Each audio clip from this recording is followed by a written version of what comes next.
On that note, Tets, let's get to your topic.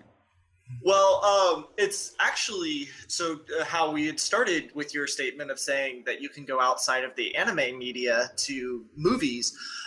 You can actually also go to games. There are plenty of games out there that are samurai based. So just many. throwing that out there. Case in point, the Samurai Warrior series, which does take a little bit more of a historical approach, but more historical, not necessarily historical straight and through.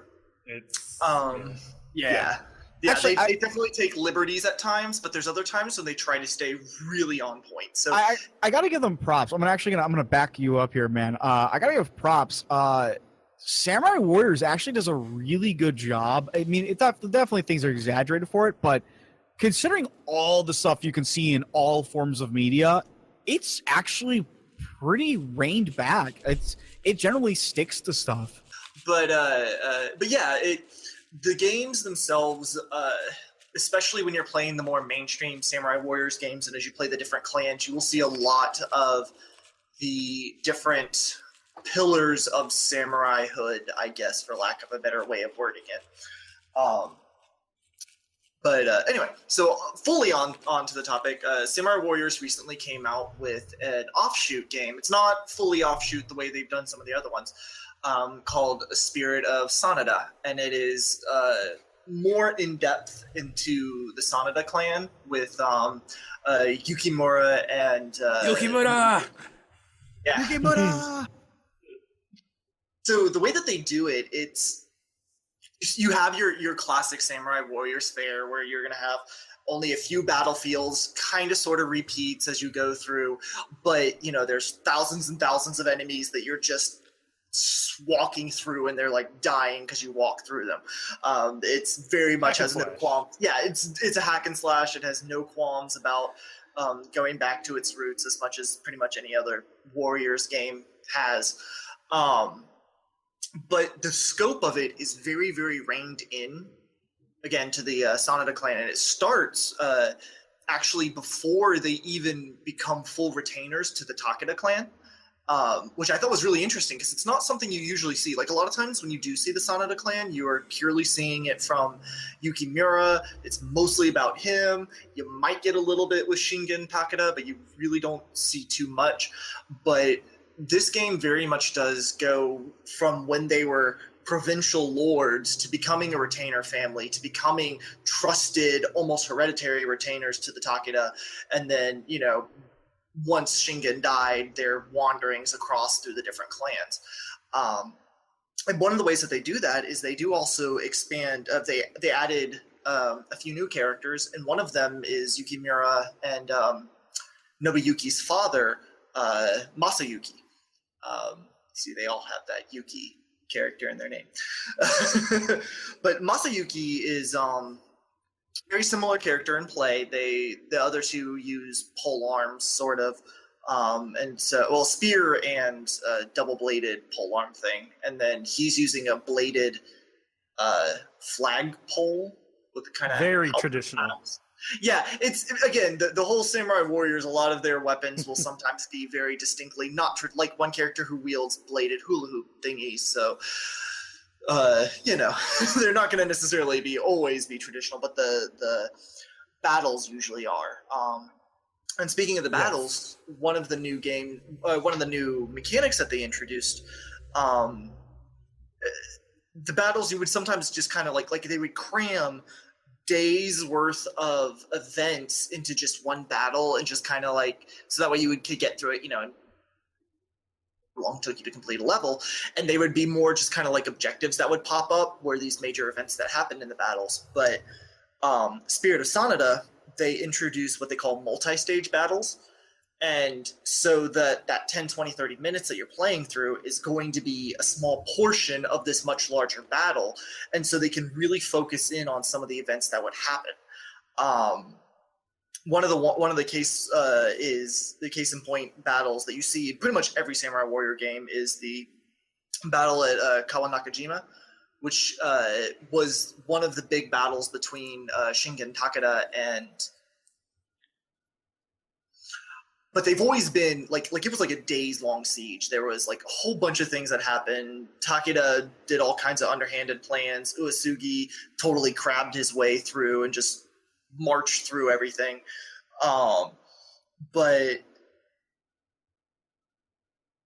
into each of like the smaller events, so you can really get down into Takeda's woodpecker plan. You know, the day that the fog rolled, one of the days, like there was a huge thick fog that he was able to use, and that's its own event, own small battle in the game. So it was really interesting how they kind of been even further than what I thought they really could accomplish. And they do it well. See, that's the most interesting thing it sounds like to me, because my memory of all the Samurai Warriors games is basically like it's crazy. It's all over the place. There's so many different like historical samurai that you can play that I think a more focused like revolve around one clan and have like their one narrative is more appealing and interesting to me. And it's not to say that you don't have a broad cast, because you're going to be playing anybody who at any time the Sanada were allied with. And at any given point, I think like there's only a few clans that they did not ally with at one point or another throughout the Sengoku era. But they're limited when you can play them based off of, you know, the time frame that the game is going on, and you have a few core people. One of the other cool things that it does, though, is that during these multi-stage battles, they will say, at this time, there was this other battle happening on the other side of Japan. And then you have the option, if you want, you can play out that battle before going on to the next chapter. Or, you know, if you don't want to, you don't have to. You can just kind of bypass it. So it still lets you play some of the other beloved characters from the franchise, but you don't have to. If you want to keep the focus on the Sanada clan, you want to kind of keep your choices reined in, it does that. It gives you that ability too.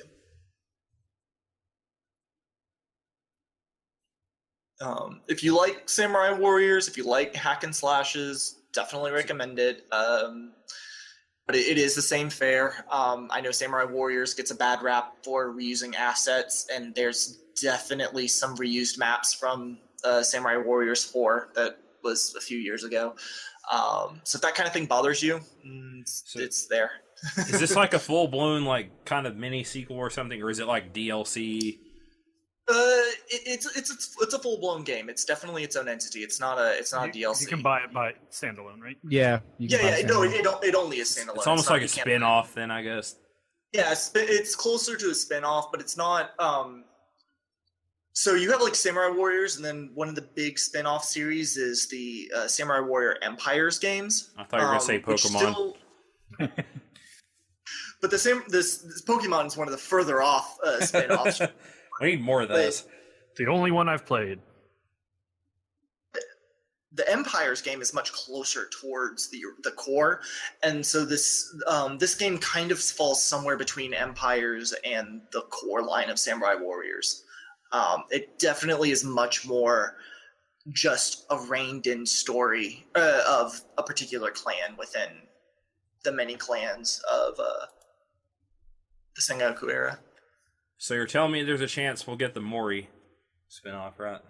I would love to get the Mori spinoff. Like you can play as them. There's definitely a lot of the side battles is with them. But I would love to have a focused game on that. Like, if they're going to start doing this where they start focusing on some of the smaller families and stuff, I would love to have a Mori spinoff. They're the other side of Japan, right? Yeah, like they're further south. Yeah, the Shingen are like more central Japan-ish, right? If I remember correctly. Shingen was or Takeda. Province of Kai. Yeah. The Takeda was the province of Kai. Which is just north of Tokyo, of current-day Tokyo.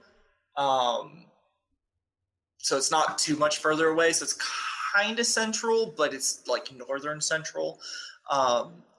There was only a few clans that were further north, including the Date, but the Date like had so much of the north, like just whole swaths of it, so that's kind of, yeah. But again, the Sanada themselves did travel across the nation, so this game does take you throughout the whole of the most of the major conflicts during the Sengoku era. Maybe we'll get the Eco Iki expansion one day too. Eco Iki. I want monks with guns, dang it. It's like they're gonna be the shortest expansion, man. It's a little DLC one, that's all you do. Nobunaga shows up and says, "Mm-mm." Yep. One of the funnest characters that I do enjoy is Magoichi Saika, who wields a matchlock rifle that can fire like stupidly fast, and again, not historical at all in that regard as far as his weapon goes, but he's fun to play. So And you get the opportunity in it. how many characters do you get to play beyond obviously our very own OG Yukimura? Well, so in as far as the Sanada clan goes, pretty much all of the characters that have been introduced for the Takeda clan, Katsuyori, Shingen, again, the Uesugis, Kagekatsu, and Kenshin, Kunoichi, who I know that that's not actually a specific person, but in the Samurai Warriors game, she's one particular character. They do split up Yukimura into adult and child characters, because when you do play as Masayuki, you have a couple scenes where you could choose to play as child Yukimura, and he runs around with a stick spear, and it's really funny that he can like defeat people on horseback with a stick spear.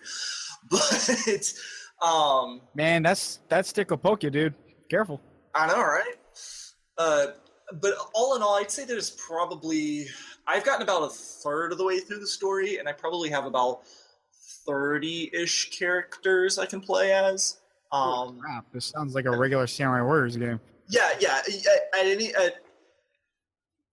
I think at any point you are going to have the opportunity to play as all the characters. You just can't always play as all the characters. It takes a more like narratively battle, like linearly through the Sanada. Right. So like when you're playing through Masayuki's story, the Date, you don't have access to them. You don't have access to the what's his name, the youngest of the Shimazu family. I forget his name. Anyway, he was one of the characters in the Samurai Warriors game. You don't have access to him because at that time he's about the same age as Yukimura, so he's a small child. He's not going to be on the battlefield around around the province of Kai. Yeah. But among the new characters they introduced, they did, as I said already, Masayuki and young Yukimura, but they've added in 2 additional new characters, Cha-Cha, who I still don't really know much about. I think she's somehow related to Hideyoshi, but I don't know for a fact. I'm not 100% sure on who she is and how she's connected. But the other one is Sasuke, who's a ninja. Sarutobi. Sasuke the ninja. Yeah, I know him. Yeah, I think. Yeah, it's very much implied. He has the Rasengan, right? Yeah, he uses the Rasengan. And his And rival Naruto uses the Chidori and the Sharingan. Yes. Sounds right. I know nothing about Naruto, so I'll go with yes. I completely mix those up on purpose, by the way. I was being serious. I'm not gonna let them know that I was kidding.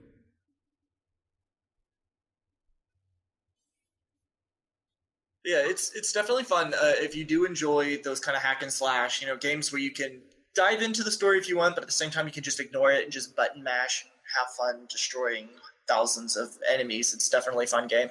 If you're looking for something that's very tactical, that's there as well. Because just like in any of the other Warriors games, a lot of times the battles will have many objectives. A lot of them you don't even know unless you maybe mess up on an earlier objective to allow more reinforcements to come in or something like that. There's a whole bunch of like hidden what's the word I'm looking for? Hidden things that you have to do in order to get certain events to proc and to happen. Triggers, there you go. Hidden triggers. So it can be very tactical. Yeah, you can brute force your way through, but sometimes it's not as satisfying, and there's definitely something to be said about some of the missions where, like it'll say, don't kill these guys, but lead them out to this point so you can convince them to join your army. If you just kill them, then in the next battle, you're not going to have access to them.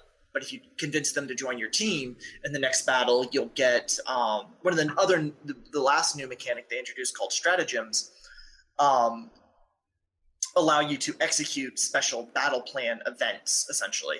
And if you were to, again, like in this case, save those 3 officers, then in the next battle, you'll have a stratagem where you can call them in and they will help attack the enemy. So, which I thought was really cool, how they kind of folded that in with everything.